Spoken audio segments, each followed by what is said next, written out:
Hello everyone, welcome back to my YouTube channel. कैसे हैं सभी लोग? आई होप अच्छे ही होंगे। खूबसूरत एक्ट्रेस जिसे पर्दे पर देखते ही करोड़ों लोग का दिल धड़कने लगता था। ऐसे ही तीन बड़े सुपरस्टार भी उनके लिए जान छिड़कते थे। एक तो उनके लिए रिश्ता लेकर भी आ गया था, मगर किस्मत को कुछ और ही मंजूर था। वो एक्ट्रेस आखिर में एक एक्टर की दूसरी पत्नी भी बनी। तो चलिए आपको बताते हैं इस परियों जैसी खूबसूरत एक्ट्रेस के बारे में। ये कोई और नहीं बल्कि हेमा मालिनी है, जिन्हें पूरा जहां ड्रीम गर्ल कहकर पुकारता है, जो कि आज भी लाखों करोड़ों लोगों के सपनों की मल्लिका भी हैं। वह अब 76 साल की हो गई हैं, मगर उनके चेहरे का नूर अभी भी जरा सा भी कम नहीं हुआ है। हेमा मालिनी के पीछे तो वैसे कई स्टार्स थे, मगर वह जिनके लिए दीवानी थी वे थे धर्मेंद्र। और दोनों की जब लव स्टोरी शुरू हुई तो सुपरस्टार पहले से ही शादीशुदा थे। प्रकाश कौर धर्मेंद्र की पहली पत्नी है। रामकमल मुखर्जी द्वारा लिखी हेमा मालिनी की जीवनी के मुताबिक ऐसी अफवाह फैली थी कि धर्मेंद्र ने हेमा से शादी करने के लिए धर्म बदला।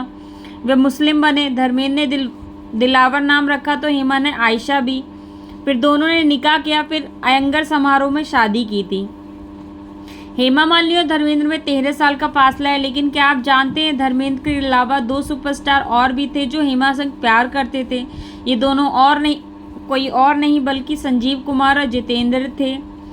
फिल्म दुल्हन की शूटिंग के दौरान जितेंद्र हेमा मालिनी के करीब आ गए थे, मगर जितेंद्र की पहले से गर्लफ्रेंड शोभा कपूर भी थी।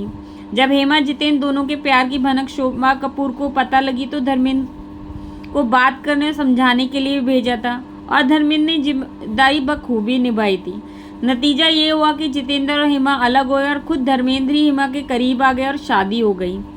जितेंद्र और धर्मेंद्र के अलावा संजीव कुमार जैसे सुपरस्टार को भी हेमा मालिनी संग इश्क हुआ था।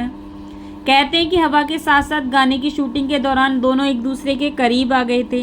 इतना ही नहीं, संजीव कुमार की मां तो हेमा मालिनी के घर रिश्ता लेकर भी पहुंच गई थी, मगर एक शर्त की वजह से दोनों की जोड़ी बनते बनते रह गई।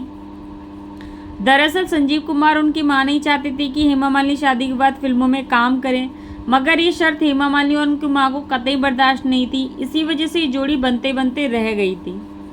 हेमा मालिनी ने साल 1991 में इस बारे में रिएक्ट भी किया था। जूनियर जी पत्रिका में इस बारे में बात करते हुए उन्होंने कहा था कि संजीव एक ऐसी पत्नी चाहते थे जो कि घर संभाले, जो अपने सपनों को साइड रखते और उनकी माँ का ख्याल रखे। उस समय काम करने वाली महिलाओं को अच्छा नहीं माना जाता था, इसलिए ये रिश्ता टूट भी गया था। Thanks for watching, bye bye.